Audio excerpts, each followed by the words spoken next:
La obligación moral. La obligación moral se define como la presión que ejerce la razón sobre la voluntad, en frente de un valor.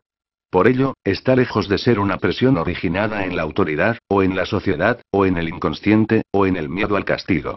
La obligación moral no es la obligación que se siente por la presión externa, ni mucho menos ese tipo de acción psíquica originada por el inconsciente. Cuando una persona capta un valor con su inteligencia, se ve solicitada por dicho valor, y entonces la inteligencia propone a la voluntad la realización de tal valor. Pero la inteligencia presiona suavemente, sin suprimir el libre albedrío. Simplemente ve una necesidad objetiva y como tal la propone a la voluntad para su realización.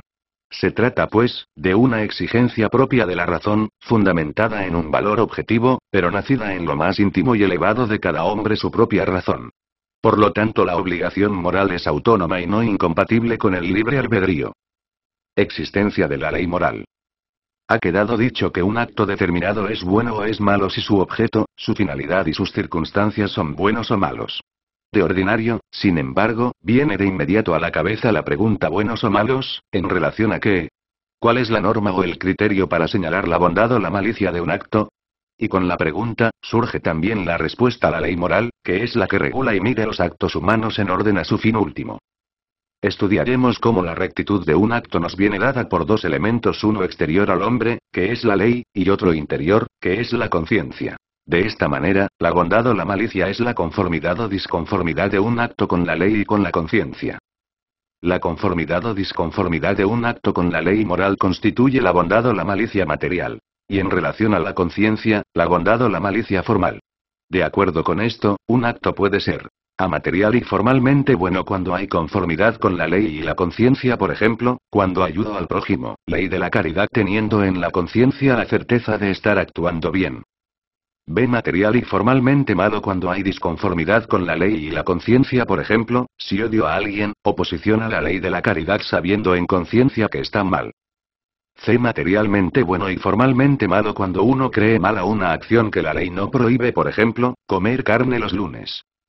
D. Materialmente malo y formalmente bueno cuando uno cree buena una acción prohibida por la ley, por ejemplo, robar para dar limosna.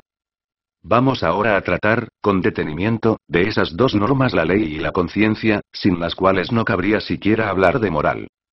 Definición y naturaleza de la ley moral. Por ley moral se entiende el conjunto de preceptos que Dios ha promulgado para que, con su cumplimiento, la criatura racional alcance su fin último sobrenatural.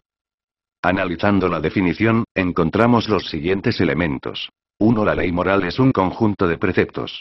No es tan solo una actitud o una genérica decisión de actuar de acuerdo a la opción de preferir a Cristo, sino de cumplir en la práctica preceptos concretos, si bien derivados del precepto fundamental del amor a Dios. 2. Ha sido promulgada por Dios. La ley moral es dada al hombre por una autoridad distinta de él mismo. No es el hombre creador de la ley moral, sino que ésta es objetiva, y su autor es Dios. 3. El objeto propio de la ley moral es mostrar al hombre el camino para lograr su fin sobrenatural eterno. No pretende indicar metas temporales o finalidades terrenas. Una vez aclarada la definición, podemos anotar los siguientes considerandos. Es obvio que solo puede existir un código de moralidad objetivo, compárese Documento de Puebla, N. 335, porque de lo contrario cada hombre podría decidir o cambiar, a su gusto y capricho, qué es bueno o es malo y, consecuentemente, nada en realidad sería bueno ni malo. Podrían los hombres realizar impunemente cualquier acto que les viniera en gana. Esto, como es lógico, acabaría con la vida social y convertiría al individuo en un pequeño tirano que dicta su propia ley. Sí, como algunos pretenden, la ley moral es algo cambiante, que varía con los tiempos, que depende de las diversas circunstancias de cada época, que resulta de un acuerdo entre los hombres. Cualquier acto inmoral que fuera considerado así en conformidad con las costumbres de una época determinada se consideraría lícito. Según este relativismo, los actos serían buenos cuando se les considerara como buenos, y al revés.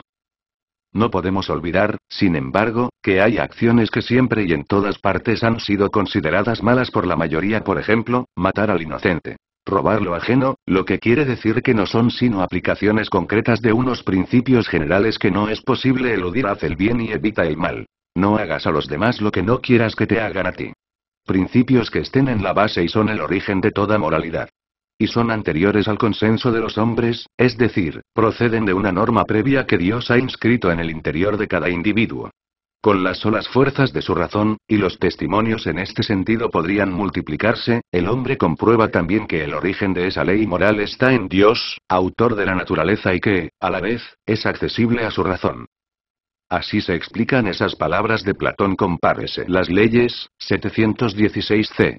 Contra los sofistas que defendían que la ética y la ley dependen de la simple conveniencia de los hombres. Dios es para nosotros, principalmente, la medida de todas las cosas, mucho más de lo que sea, como dicen, el hombre. El hecho fáctico de que algunos o muchos hombres en una u otra época no actúen así, no quiere decir que la moral carezca de regla, de norma o ley objetiva. Porque la mayor parte de los que actúan así saben que están actuando mal. Porque podría darse el caso de individuos o grupos moralmente degenerados. La ley moral es exclusiva de la criatura racional. El hombre es el único entre todos los seres animados que puede gloriarse de haber sido digno de recibir de Dios una ley. Animal dotado de razón, capaz de comprender y discernir, regular su conducta disponiendo de su libertad y de su razón, en la sumisión al que le ha entregado todo. Tertuliano, Mar 2, 4. A la ley moral no aparece en el mundo físico inanimado, pues está completamente sometido a la necesidad física y en él no hay libertad. B. La ley moral tampoco se encuentra en el mundo animal y racional, porque los animales no son ni buenos ni malos, actúan naturalmente por instintos.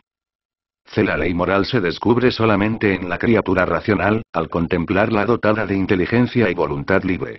Por la ley moral sabe que no todo lo que se puede físicamente hacer, se debe hacer. La ley moral tiene en Cristo su plenitud y su unidad, ya que Jesucristo es en persona el camino de la salvación.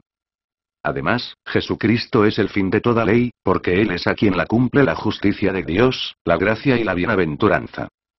Las expresiones de la ley moral son diversas, y todas están coordinadas entre sí. A ley eterna, fuente en Dios de todas las leyes. B. Ley natural.